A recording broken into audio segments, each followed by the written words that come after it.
servant to the land of Mesopotamia. Now, I can't speak for everybody, but I can tell you, for me, sometimes I do ask the Lord for a sign to confirm that I'm at least going the right direction. Who's ever been on a destination and you're not sure exactly where it's at? Jill and I, to celebrate her birthday, we met some friends at a place we'd never gone before. It's called the Cherokee Steakhouse. It's on the Cumberland River, north of Lebanon, Brother David. Never been here. I highly recommend. There, 2 thumbs up right there. Yeah, it was awesome. But we turned off the road where there was a sign, but we didn't see no restaurant. All we saw was houses. And so Julie was driving. I said, turn around. We'll go back. We must have missed something. Went back. There was a sign, Cherokee Steakhouse, area that way. I said, I guess we just didn't go far enough. We turned back around, and we went around the curve, and sure enough, there was the Cherokee Steakhouse. Can I say, prime rib and fried shrimp are of the Lord? They were at least on the menu. Whether they're of the Lord or not, I can't say. It was really good. And so even preachers and pastors need a sign. Eleazar, a servant, he wanted to make sure he was doing the right thing and making a good deal. And it was a lot of responsibility. And he asked the Lord for a sign. He said, whoever I inquire for them to give me water to drink, let them also volunteer to water the camels. That doesn't seem like a big deal. Anybody see the water pitcher below me? That is similar to what they would have carried at that time. But historians say that a woman in that time period with a clay pot pitcher, her container would have carried approximately 5 gallons of water. Now, giving somebody a couple of glasses of water, really no big deal. If I've got a container with 5 gallons, I just tip it down and fill their glass a couple times. No big deal. But historians estimate a 5-gallon container. He had camels, and a camel at watering time on average will take in over 20 gallons of water. Ooh, now you know what's in that hump. Water.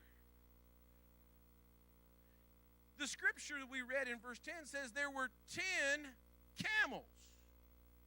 So that would mean each camel would require 4 5-gallon buckets. If you have 10 camels and 4 times 10, that's 40 5-gallon buckets. Imagine she was a husky girl.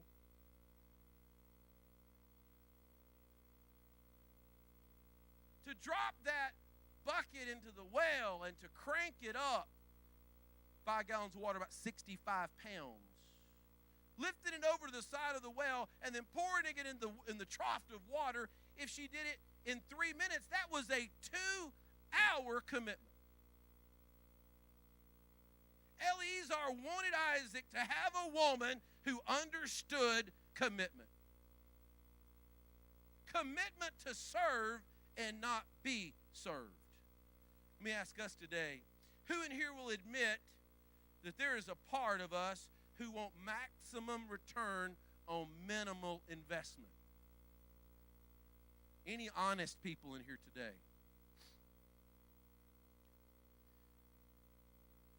Who knows that they're selling every day? You don't have to diet and exercise. You just have to take this pill for 2 weeks and you'll lose 30 pounds.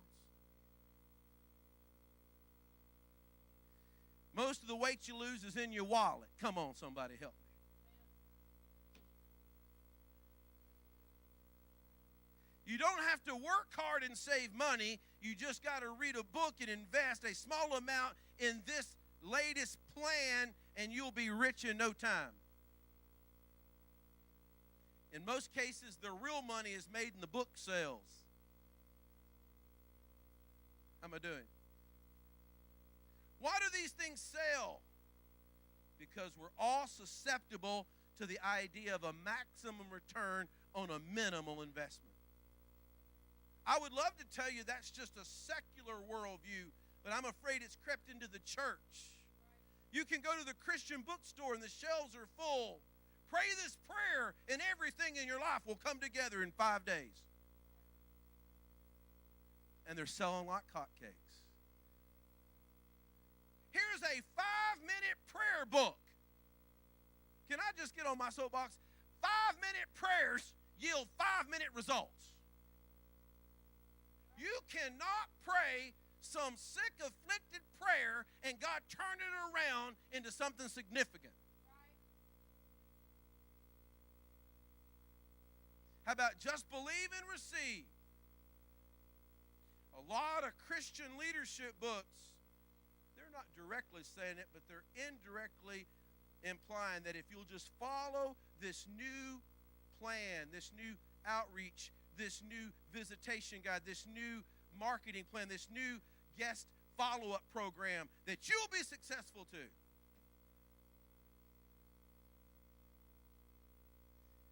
I want to debunk some myths today once and for all.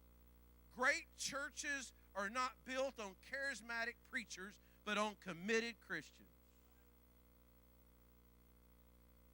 Let me talk to you about charisma. Some of our leaders hear me say this quite often. Charisma is a tool. Charisma can be beneficial. I'm not going to break down from the Latin the word charisma, but I will tell you, somebody who has charisma, they can walk into a room or a situation and they can discern really quickly what your basic needs, wants, and desires are, and they speak to those needs. They recognize your affliction. They recognize your wounded spirit. They honor your personality. Any inverts in here? Any extroverts in here? They can pick up on your personality type, and they can speak in a language that you can relate to and understand. And after a 5-minute conversation, you walk away from that person thinking, oh, I really like them. That's charisma. But can I tell you something? Charisma may get you in the door with people, but only character will keep you connected to their lives. Charisma without character is the stereotypical politician or used car salesman. Tell you what you want to hear, but have their own agenda. Can I tell you that charisma in the pulpit does not build character in the pew? It is only when there's character in the pulpit will. You look for a charismatic preacher that'll preach you happy and tell you what you want to hear. You may say, oh, I like him. But is there revival happening in your life? It is only when somebody is calling you to commitment. Whether it's money or a diet plan, prayer or a Christian man, real results only comes with real commitment. Jesus says, my sheep know my voice. But if my sheep love me, they will keep my commandments. I'm glad you know his voice, but do you love him? And if you love him, you're going to show it by your actions. It's not enough to say, ooh, I like that. Ooh, I like what I heard. Does it move you to change your actions and attitudes? Right. And I can hear the pseudo-religious among us, but we cast out devils in your name. But the master will say, depart from me, I never knew you. For you did not the part that I needed you to do. Let's go back to Rebekah for just a minute. Brother Robert, how am I doing? Am I staying with the... Okay. I've been scolded. The producer and the director of the services has told me to stay. Just kidding. You know if I start rumbling, it's just going to be because I'm start rumbling. By definition, have you understood in biblical times that sometimes God doesn't give us a name? Many times God gives us a name of an individual, and in Jewish or Eastern culture, names were significant. Okay? Many of you met my good friend Fabrin. I never heard the name from anybody else ever again. I looked it up. It means bean farmer. His mother did not name him because he was the Jolly Green Giant. She named him because she thought the name Fabrin was neat and unique, and it is. And so is he. My mother wanted me to have the same initials as she.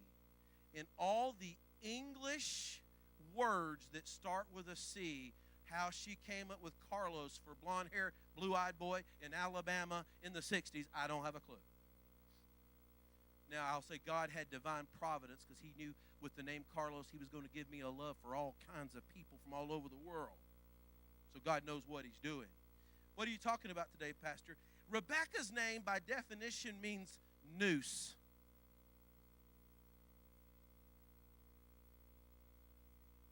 look at your wife and say, I heard your name means noose. Ain't nobody do it. Y'all pretty smart. Can you imagine naming your daughter Noose? Hey, Noose, come here. She's going to the high places. She's going to be somebody's undoing. Yes, at first glance, I saw the word noose and I thought, man, she's all about hanging things. But upon closer examination, this noose here is not a rope for hanging. It is a rope like a leash to go on an animal's neck that you might harness its aimless motion and to make its energies into productive work, that you might lead them to water and to food. I believe God gave a lot of men a noose to take us out of our aimlessness and give us purpose to a place where we can be productive. I'm by myself in here. And that we'll know what is good. For a man who findeth the wife, the Bible says, finds a good thing. She's not a noose to destroy you. She's an implement to lead you. I'm fixing to preach. Just as there has been a search for a bride for the bridegroom, Jesus is the bridegroom, and he's looking for a bride who's committed to invest the maximum for the minimum result. See, the world wants to have a minimum investment for a maximum result. But those that are in the kingdom of God are willing to invest the maximum for a minimal result. How do I know that? Jesus gave his very life that whosoever will, if just one. He had an earthly ministry of 3+ years and only had 120 people in an upper room that identified with him. I could take you to churches where men have sacrificed everything for 20 and 30 years to have a congregation of 30 or 40 people, and they count that investment as a good investment. Because if one person, I wish I had some Pentecostals in here today. Paul in 1 Corinthians 9 and 22 says that I've become all things to all men in the hopes I might save some. I've given everything I've got. That if one person has a revelation, there is a God, and they avoid hell. Every offering I ever gave, every song I ever sang, every sermon I ever given. I'm talking about the Rebekah Principle that says I'm not just going to pour the preacher some water. I'm going to water the camels also. I'm going to invest my time in. I'm not talking about a minimal investment. I'm talking about a maximum investment that I can make a difference. I'm going somewhere. I read this story recently. I wish Brother and Sister Griffin were able to be here. If you didn't know it, Brother Griffin spent his whole adult working life working directly with coal mines. He has a coal miner's pension. His primary job was to keep machinery going for the miners. But I read a great story recently about a eastern Kentucky mine. It was bordered on the state boundary of West Virginia. And the mine collapsed, and there were 3 miners trapped. And after a couple of days and a lot of effort, even some of the leaders of the employees, the coal miners union, said, hey, they're probably dead. Is it worth the cost to keep digging?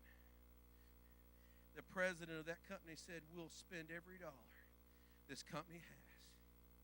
We'll exhaust every resource in the hopes we might find one man alive. And even if they're all dead, don't their families deserve to bury a casket that's not empty? I'm not going Sunday night. I got my tank full on Sunday morning. But doesn't somebody else's family deserve to come to the house of the Lord on a Sunday night? I already taught Sunday school for 10 years. Doesn't somebody else's kid deserves a committed Christian that'll stand up and say our children are worth the sacrifice? God forbid that only Kenny Wayne Work will drive the church van when there's a city of children that their parents don't even care if they come home or not. Can't somebody say, don't they deserve it? God's coming back on the Rebekah Principle. He's looking for people that are willing to give the maximum investment for the minimal result. Isn't Carter worth it? Isn't Mercedes worth it? Give me just a couple of minutes. Pastor, you're taking that verse out of context. My Bible says Jesus speaking. It's in red, my Bible. If a man asks for your outer garment, don't just give him the minimum. Give him your inner garment also. If a man said, would you walk with me a mile? I'm not going to just do the minimum. He said, walk with him too. Doesn't sound like a minimal investment to me. He says, except a man leave his father and his mother. Don't sound like a minimal investment to me. Lest he sells all that he hath and follow me. Doesn't sound like a minimal investment to me. If we're going to make it, it's going to take a maximum commitment. But there are kids and converts and seniors and sick folk. There's some camels that need water in. But I gave the preacher a cup of water. I showed up once a week. I gave a $5 offering.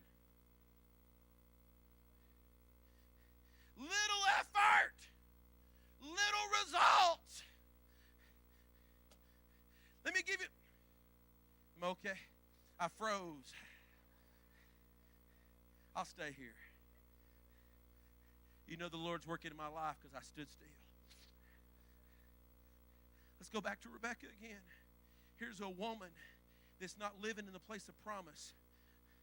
She's a woman that's doing a woman's job, going to the woman's well at the woman's time of day, fetching water, which was a woman's task. We could get into stereotypes. We could get into gender inequality. I'm just telling you how it was. Could she have been complaining? It's hot out here today, and my 3 brothers are laying up in the tent. Here I am out here fetching water. She could have said, I've done my job. Eliezer could have said, hey, could I get some water from you? Hey, don't I look busy to you? I had somebody come up in this church the other night say, but I'm tired, I worked all day. Like who ain't worked all day? Ain't nobody taking me to Cracker Barrel Day. I don't feel it. I did my time like there's a retirement plan in God's kingdom.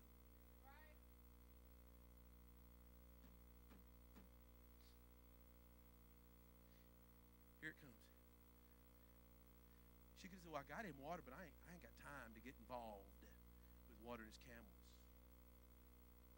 I ain't got time to drive the church van. I'll come to church, but I don't have time to drive a van. I don't have time to teach Sunday school. I don't have time to be a usher or greeter. I don't have time to make sure the baptistry is ready. I don't have time to park cars. I don't have time to clean the parking lot. I don't have time. Let me ask you a question. Do you want a maximum result or do you want a minimum result? If you're appealing to the flesh, let me tell you, the flesh will always look for a minimum investment for a maximum return. But with God, it is only those who give it all. If you're going to make something of yourself in God's kingdom, it's going to take everything you got. But guess what? If you'll give it everything you got, everything will be enough. It ain't the charisma of this pastor that's going to turn our city upside down. It's the commitment of the saints that's going to make a difference. Here's a woman that had no claim to the lineage of Jesus Christ. But you know how she got to be the bride to the bridegroom that had the promise, that had the inheritance? She was willing to make a maximum investment. I'm asking somebody today as the music comes, as you stand to your feet. Am I going to sit around and wonder why everybody else is being blessed and being used? Why they get invited to preach? How come they're getting pulpit time? How come they're being used and blessed of God? How come their finances are right side up? If you're living on a minimum investment, I'm only going to do as much as I have to do, you're going to struggle. But when you make up in your mind, God, I want to be like Apostle Paul. I've been shipwrecked. I've been stoned, snake bit, abandoned, neglected, sick and afflicted. But I count it all as fertilizer for the excellency of the knowledge of Jesus Christ. If God means that much to you, shouldn't He mean that much to somebody else? But how are they going to know you have a low investment threshold? You never can invite somebody to dinner. Never can teach a Bible study. Hey, God is awesome. Catch Him if you can. Who's got lost loved ones? Minimum investment's not going to make it happen. Who wants to see the church grow? She could have said, but what about me? You know, it ain't about us, is it? Man. It's about Him. I'm glad to have a church that don't always complain about the PA, don't always complain about the air, don't always complain about the parking situation or the bathrooms. You know, when people focus on those things, who are they really focused on? I wish the people that saw those things would also see, I'd hate to have a service where the altars are not full. I wish those people could say, Pastor, it's been 2 or 3 weeks and nobody's been baptized. Is it about us or is it about Him today? Who considers yourself part of the bride of Christ? Sister Beth sings, I want you to come. Declare the Rebekah Principle in your life. I'm going to be a source that can lead people to productiveness in the kingdom. Anything, Lord, you can use me. You can use